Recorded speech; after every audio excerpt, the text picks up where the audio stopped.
In this session, we will try to understand the requirement of testing, or in other words, what are the various test methods that are available for knowing the properties of different packaging materials.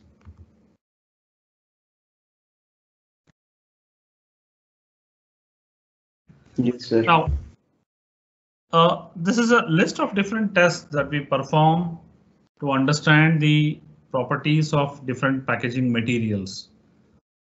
And when I say packaging materials, we include the paper and paper-based materials, glass, plastics, and also metal containers, especially the 3-piece cans and other aluminum cans, right, including aluminum foil. So they include the one of the prime thing is to understand the thickness of the material. And when we look at the thickness, we talk about, we refer to the, we consider thickness especially because several properties are dependent on the thickness. And when we are looking at the protection function of packaging, then the shelf life that a packaging material is offered is also dependent on the thickness of the material, because the water vapor transmission rates or the oxygen or the gas permeability. So I was talking about the different testing methods. One of the important one is thickness. The second one is the grammage. And when I say grammage, it is also called as basis weight or GSM, because the units are gram per square meter. So G square S and meter M. So it is also called as GSM. Another important attribute or property is the grease resistance, mostly done for paper-based materials to look at what during the period within which the fat seepage, we simulate the conditions, right? The oil or fat is trying to reach from one side to the other side in terms of seconds. So it is, the duration is also called as transudation time. Bursting strength in terms of kg per centimeter square, or if you have digital meters, you also can calculate it in the other units of pressure. Cobb's test, also called as water absorptivity test. So the amount of water absorbed by the specimen in terms of grams. Then tear resistance, the tear strength or tear resistance. Here what we do, we try to understand the force required to propagate an already existing tear in the specimen. So already there will be a cut, or we deliberately cut in the specimen and try to see what is the additional force required to propagate that, extend the tear. Water vapor permeability, the transmission rate here, it is gram per square meter per day, and it is at a uniform thickness and at atmospheric conditions. In terms of the gas permeability also, centimeter cube per square meter per day at uniform thickness, as well as at standard temperature and pressure. The tensile strength, mostly done for the films, the flexible films. The dimensional measurements, impact test and thermal shock test, we do it for the glass bottles primarily. And the lacquer or coating thickness, etc., we do it for the metal containers. Along with this, we also do or analyze the seaming, the seam defects, double seaming, you know. So we try to look at the seam defects in metal containers too. Just to give you an idea that these are the different instruments that we use in testing of packaging materials, starting with this on your screen at the bottom. This is a handheld thickness measuring instrument, which is also called as a micrometer. So handheld micrometer. will come to know because we are going to study in detail about this today. And this is a COPS tester, the water absorptivity testing device, bursting strength. It is also called as Mullen's bursting strength tester. And on your bottom left, this is the tearing resistance tester. I just told you initially tear is made in this specimen. So this knob is having a knife so that your sample can be teared here and fixed here. And this is a kind of pendulum, and this mechanism is used to push, or it's a lever which is controlling the movement of the pendulum, right? So once you press it or push it, then the pendulum gets released and it actually travels in a circular fashion. You can see that it is almost a kind of an arc. So in the circular motion, so the paper that is already attached here that gets teared. So we'll learn more about the tearing resistance in the next classes. This is the permeability tester for gas, and this is for water vapor, right? Now, one of the important thing that you need to consider for or before you actually go for testing of packaging materials is you need to climatize them, or you need to expose them to certain conditions of temperature and humidity, also called as conditioning conditions, because the environmental conditions are going to affect the properties of the materials, and this is more likely with paper and paperboard based materials, followed by plastics, and the least the metal containers. So any property that you are going to determine and report, the temperature as well as humidity of the material is going to get affected. Because these paper and paperboard based materials are made out of, you all know that it is made out of the wood pulp, which contains primarily cellulose, and it takes up water. And when water is taken up, or if it is exposed to temperatures more than that of the ambient, then they may lose water, their inherent water, and then they may get dried. So the moist or dry paper or paper-based materials will have different properties in terms of their GSM thickness or the other properties. So it has been recommended across the world that a uniform temperature as well as relative humidity be followed.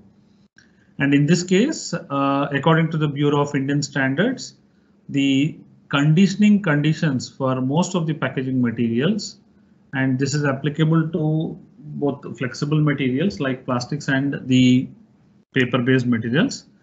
The standard temperature of testing is 27 degrees centigrade. It is not minus, it is 27 plus minus 2 degrees centigrade. This minus is actually a hyphen here. It should have been another symbol. So it is plus 27 instead. 27 degrees centigrade plus minus 2 degrees centigrade, and 65 plus minus 2% relative humidity. Now the samples shall be considered to have reached equilibrium. That means before you test the specimen, you have to expose it to this conditioning conditions, and only after the equilibrium is attained, then you can perform the test. So when do you consider that equilibrium has achieved? Equilibrium is achieved when you check the weight of the material at an interval of not less than 1 hour, and if the difference between the weights is not more than 0.25% of the total weight, then you can consider that the specimen was equilibrated, right? However, sometimes if you don't have a humidifier or a dehumidifier, or if the temperature of the room cannot be controlled, so and you have done at different temperatures, like maybe at 30-35 degrees centigrade, and the humidity may be less or more, then whatever the value you get, you have to report it at that particular temperature. So the test report shall indicate the actual conditions used. If it is not 27 plus minus 2 and 65 plus minus 2% RH, then you have to report it at what temperature and RH you have performed the test. Right, and if you think of plastic packaging materials, higher the temperature of test, you see that the permeability of the plastic materials will increase. That means when you perform the experiment at a temperature, higher temperatures, maybe around 35, 40, 45, right? So at higher temperatures compared to 27 degrees centigrade, it is very clear that the permeability of the material gets increased. So your all calculations, maybe the shelf life calculations or any other predictions, will go wrong if you don't follow the conditioning conditions. So this is an important thing that you need to do before you actually subject the packaging materials for testing. In practice, what we do, we have climate chambers where the temperature as well as humidity both can be controlled, like your BOD incubators, where you set the heat in lab, or not the hot air oven. Hot air oven only controls the temperature, not the humidity. So climate chambers does control both, and you can safely keep your sample for about 2 or 3 hours to get attain equilibrium. And in absence of this, or where the number of samples that are handled are very large, for example, it is altogether a testing lab or a manufacturing unit where large number of packaging metals are produced, then a small cabinet of climate chamber will not be required. So what we do is we actually subject or expose it to the rooms which are usually maintained with a large number of the humidifiers and temperature controls. For example, if the temperature is to be maintained at around 25-27, then usually air coolers are fixed, and if the humidity is more or less, then dehumidifiers or the humidifiers are arranged so that the goal of testing can be achieved, right? You see, this is a climate chamber, a small climate chamber where you can keep the samples for some time, like in our laboratories where we wish to have a small number of samples. The temperature as well as the humidity can be controlled in such kind of climate chambers. Now, in industries or in large laboratories where their main mandate is to check the properties of different plastic packaging materials, then they have rooms where the humidifiers, or the temperatures are controlled. So large setups of blowing air and with controlled temperature as well as humidity are passed out. So the climate controlled rooms are dedicated for such kind of testing requirements. Now, this is another important thing that you need to understand before we proceed.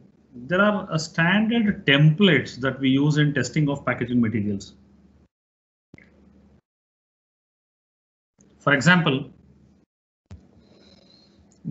on the top image, you can see that a 10 centimeters by 10 centimeters template with a button or a holding mechanism is there, so that you can cut the specimen into known area, right? 10 centimeters by 10 centimeters, 100 square centimeters, and you can perform several other tests. So when the specimen is having this kind of arrangement, then the grammage can be easily calculated. Gram per square centimeters, right? Gram per square centimeters. So a packaging material, if it is cut 10 centimeters by 10 centimeters, and if you just check the weight of that material, right, you get the weight, right? Straight away you get the GSM. So that is the advantage of having this template. And sometimes if the GSM is normally low, and you need to have a higher area.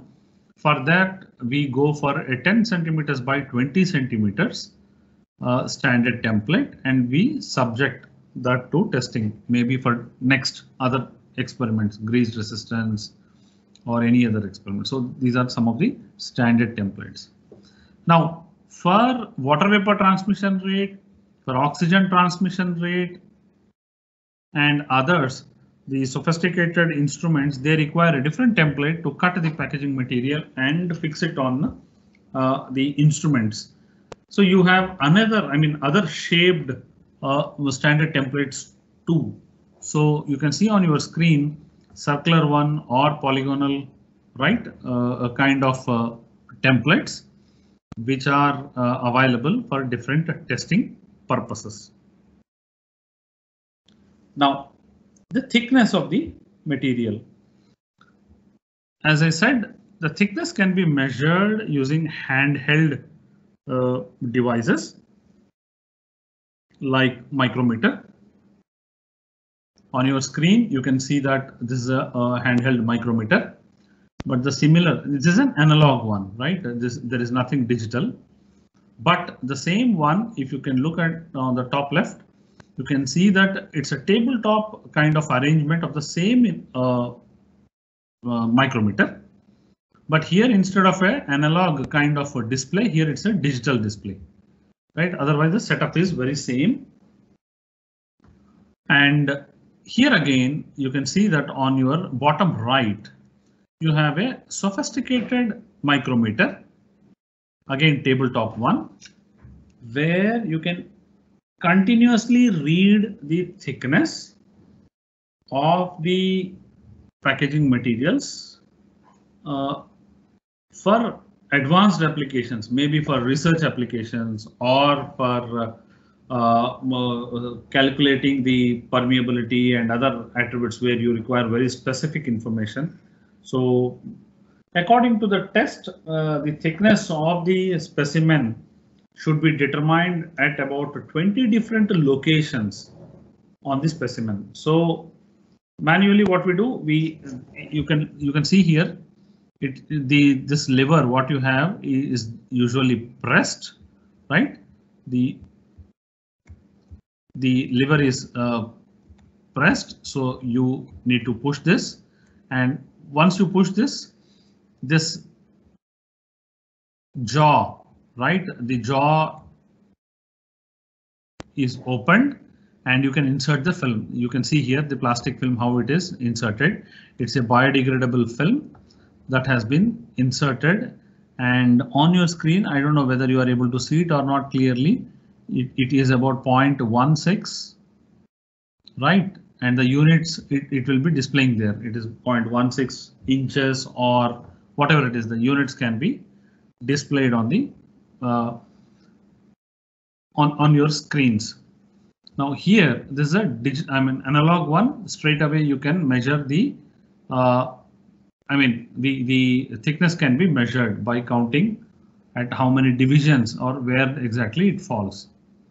Now here we need to understand, in this kind of analog one division, right? One division is equal to, right, 0.001 inch,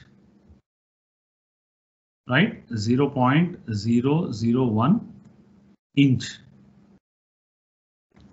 So in this kind of analog kind of handheld devices, there could be some change depending on the manufacturing or setup, but most of the cases it is the one division in such kind of micrometers is equal to 0.001 inch. Now there are several other conversions or different units that are usually used, and one such unit is equal to MIL, mil. MIL, right? MIL, mil. This is another important unit where one division is also considered as 1 MIL. One division is also considered as 1 MIL. Now there is another unit to consider, that is 1 division is equal to 25 microns. 25 micrometers, right? So 1 division is equal to 25 micrometers also. So you see 1 division is equal to 0.001 inch. 1 division is equal to 1 mil. So you can mention it as 1 mil, right? And 1 division is equal to 25 microns. And in India, we usually use the system of gauge, right? So 1 division is considered as 100 gauge. GAUGE,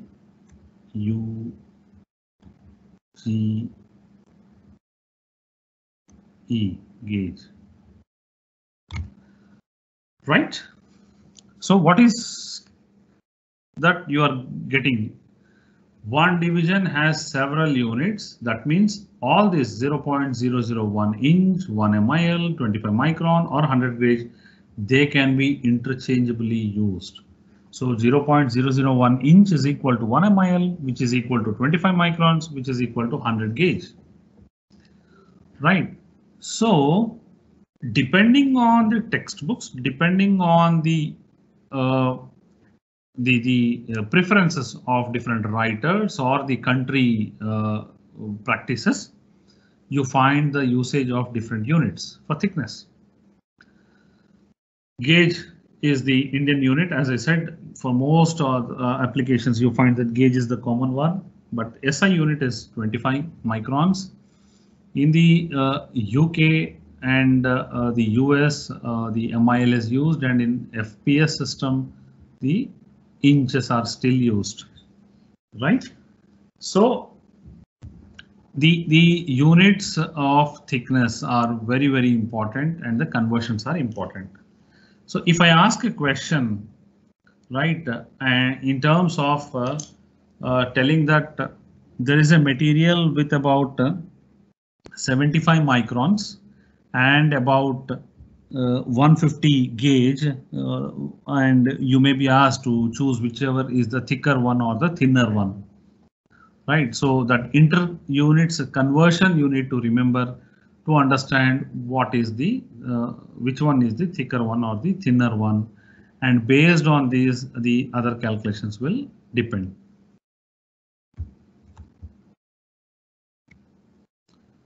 Now we'll come to know about this water absorptivity test in the coming classes, but these are the instruments that we use for water absorptivity test. You can simply see that the material what you are looking at on your screens, the weight of the material is initially tested using a sophisticated analytical balance, because you remember the Cobb's test is measured in terms of grams, the weight gain. So very, very important. You can look at on your screens what exactly is being shown. A video is displayed.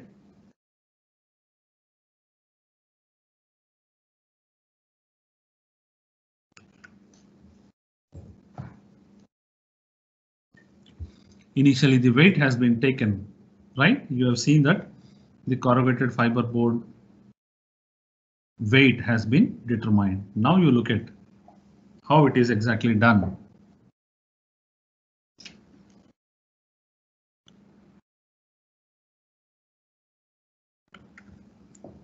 The clamp of the Cobb tester is fixed.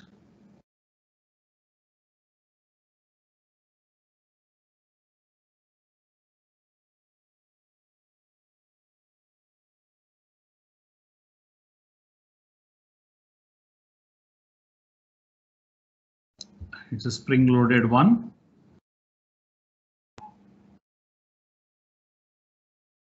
Right now it has been fixed. Now you find that there is a bottom cylinder and it has to be inverted. Once you invert it, you find that there is a place to fill the water, and there are different markings. You can see that the markings are there.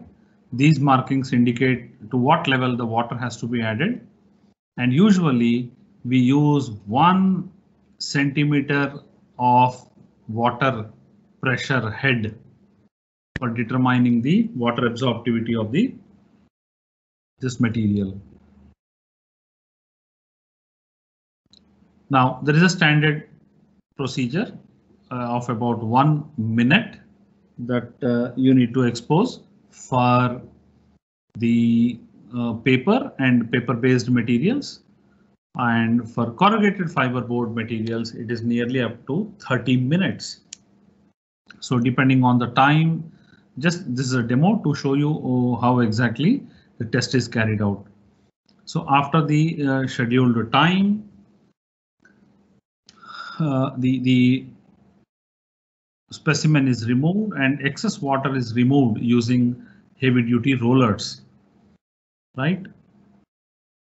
And then the weight is again checked. Now you can see what is happening on your screen.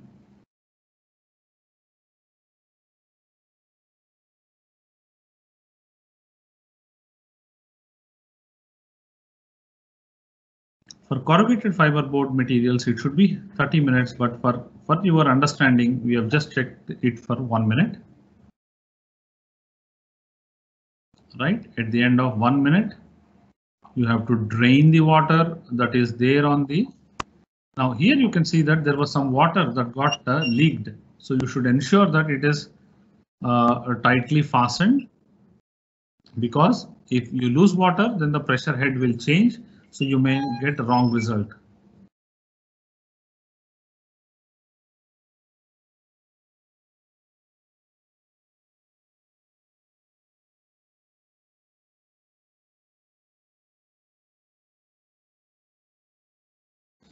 Now we use blotting paper so that this heavy duty roll can be rolled, and during which the excess water is absorbed by the blotting paper.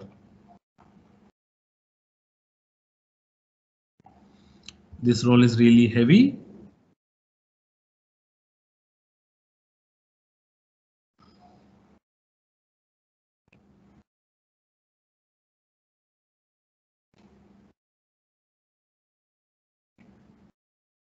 Right, again you need to check.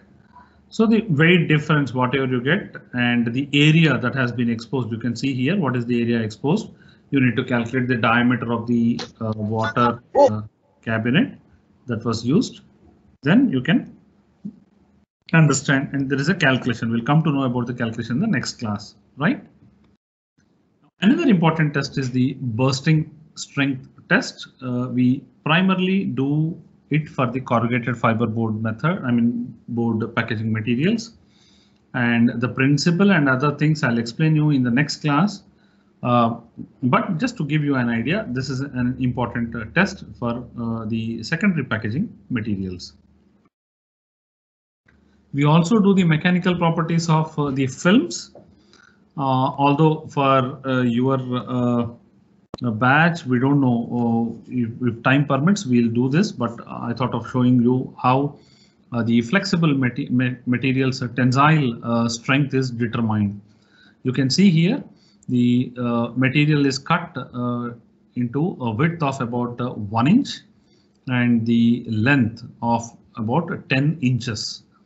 And we ensure that at least about 5 inches is exposed for the test. Now on your screen, you can see how exactly the specimen is loaded and how the test is being carried out. The specimen is being fixed. This is a universal testing machine, and here we are actually loading the specimen by fixing it at the top and bottom, and because it's a tensile strength, there should be some stretching mechanism, and the machine is programmed to do that stretching at a fixed rate. Now once fixing is done, then you actually go for the you look at this on your second in the second video, you can see that how exactly it is being stretched and what happens when it is completely stretched.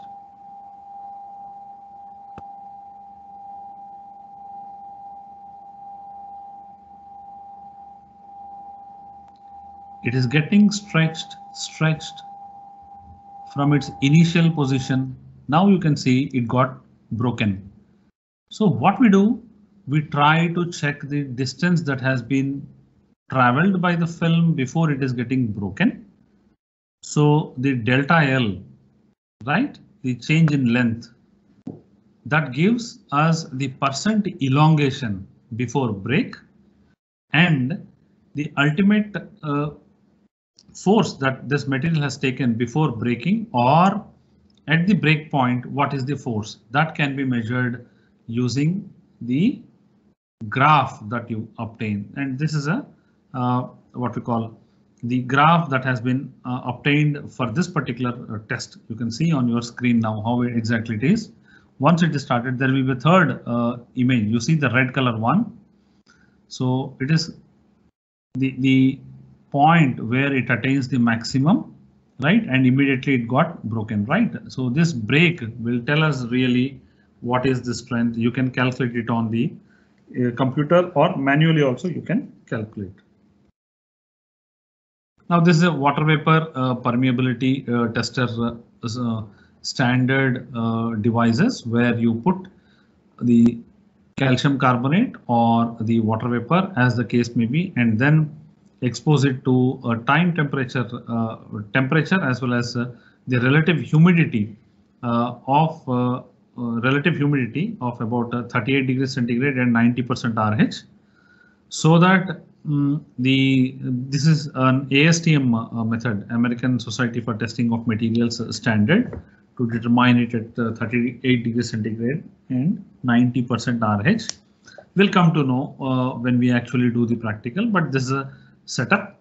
And there are two methods. One is this kind of advanced MOCON based systems which are used to determine the water vapor permeability, or you also have the gravity based methods where you can use it in a laboratory by preparing saturated salt solutions to achieve that 90% RH and expose your film to that high humidity and monitor the weight change over a period of time.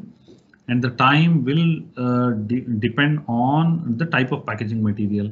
It could be a paper or paperboard based material, or it could be the flexible material. So if it is paper and paperboard based materials, then usually the time is less than 24 hours. And for flexible materials like plastics, it could be about 5 to 8 days. So what we do it on an hourly basis and try to extrapolate to different days. The data can be extrapolated to obtain the values. So this is a video that is how exactly the water vapor transmission rate is done. But for all practical purposes, because of paucity of time and anyway we have to deal in detail, I'll show it to you in the next class. Right, there is another important test called as a ring crush test, mostly done for the papers and the corrugated fiberboard papers, or the papers that are subjected to corrugated fiberboard material. Those such kind of materials are usually performed. And there is another one called as a flat crush test. You can see the specimen here, how it is put, and you try to compress this from the top and see what is the force required to completely crush this particular corrugated material. And there is an edge crush test, and similarly, like you are putting the force on the sides. Here in this edge crush test, you put the force on the edges of the corrugated fiberboard material. And this is a box compression strength. You can see that the force required to completely deform a packaged container or a corrugated fiberboard based container To look at what is the force that is required to do this is having some practical relevance when we stack one carton over the other, so that the bottommost one does not receive excess weight, and then it doesn't get deformed, so that your spillage or some kind of problems will occur. So this is also done box compression strength. Now, this is another important test which is not commonly done in normal laboratories, but yes, where the transport worthiness of the packages or containers is required. They do it there. The vibration resistance test to simulate the road conditions whenever a truckload is being sent. So what is that the kind of deformation that can happen? So for this set program is run. The amplitude of the vibration and the cycles are set according to standard procedures. We do that and see what is the percentage of deformation in this package. So there could be as large as a container itself, because the trucks carry such large loads. The another important transport worthiness test that we carry out is the inclined impact strength test. Here, about a 45-degree angled surface is placed, and the packaging material is placed at the topmost corner of this inclined surface, and it is suddenly released, and at the other end you have a heavy duty surface where the material will go and collide or have some kind of what we call interaction. So that impact will create or have some amount of damage on the contents that are present inside the pack. So you check the inclined impact strength of the cartons, and this is to simulate sudden brakes that are applied in the sudden brakes that are applied on the while the material is transported, road transportation, right? So what could be the damage that can happen? So such kind of transport worthiness are carried out in this inclined impact strength test. The last but one test is the drop test, and very clearly you can see here this mechanism, right? The dropping mechanism of a particular box. You can see it is on the dropping. You can see that there are a couple of things here to monitor. The height of the drop can be changed, right? At what height a particular corrugated box is dropped. And the drop test also specifies very clearly whether the impact is on the sides, that is the bottom tip, or this side, or on the flat panel, what you have. So for each of the carton, there is a specific method that has to be carried out. What exactly is this test simulating? It is simulating the kind of a drop that can happen while handling by the handlers. Knowingly, unknowingly, some of the handlers will drop the carton onto the surface, and that drop at whatever is the height can give some impact or can cause some impact to the packages. So we try to test that in this method, and this is another kind of setup for the same drop test. And in this image also you can see that this kind of platform, it is pulled back, right? It is pulled back so that it is immediately dropped. And the same setup is here. This kind of flat surface here, again, it is pulled so that such impact can be measured. So this is a real-time oxygen permeability tester of the Mokan make. And when you address the modified atmosphere packaging, then you also end up with checking the gas concentration of different packages. So just to give you an idea, when such kind of modified atmosphere packaging is carried out, then you end up with determining the gases in the headspace of the pack.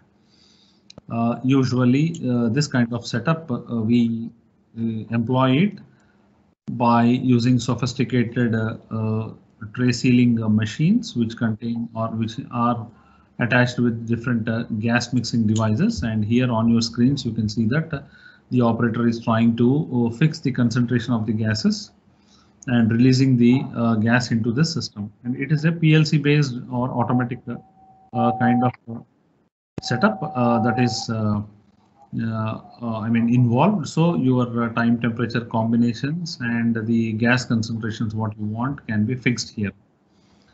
Now, once the test is done, right, at the end of this operation, you can just monitor it for a while.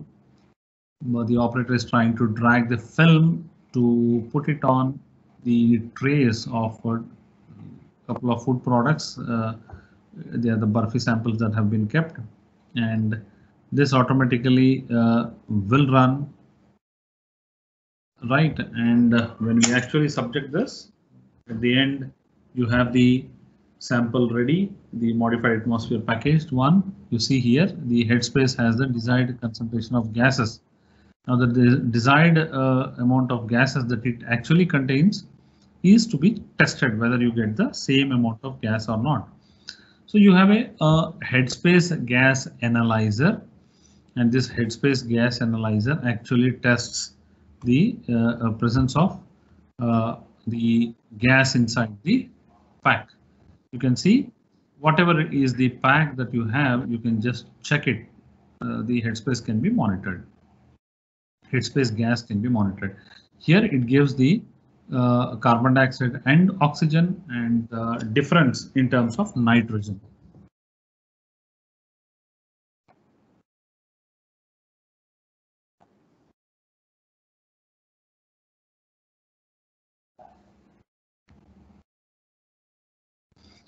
Or 3 different market samples of snacks were also brought for you. And then see there is a septum, rubber septum that has been put here. You see here the rubber septum. This will allow for us to pierce the sharp needle, and immediately once you start the experiment, then the machine, once you press it, then it senses the gases that are present in the headspace and it starts recording. You can see here initially it is 20.9 oxygen. Once it detects it does change or not, let us see. So this is the ambient one. The initial one is the ambient one.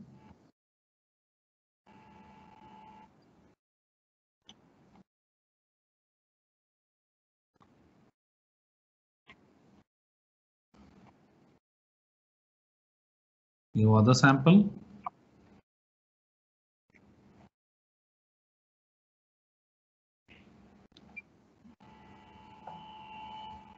Now let us see what's happening. It is dynamically getting changed.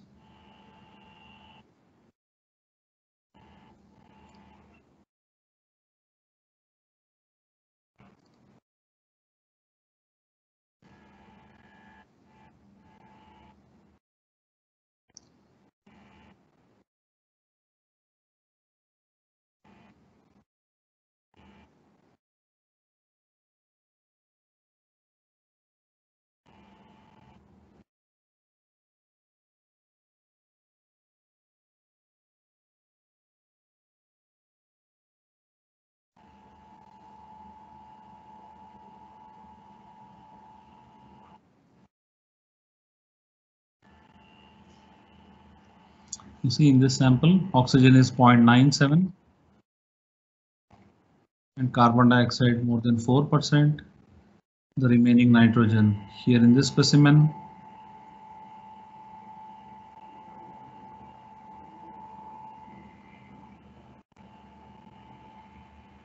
(22% oxygen and 0.3% CO2). Remaining balance 77% is your nitrogen.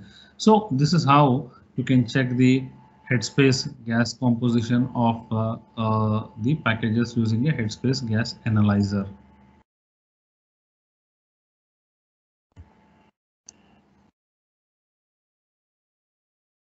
Right. So in a nutshell, these are the various tests that we perform, and the type of experiments that we do.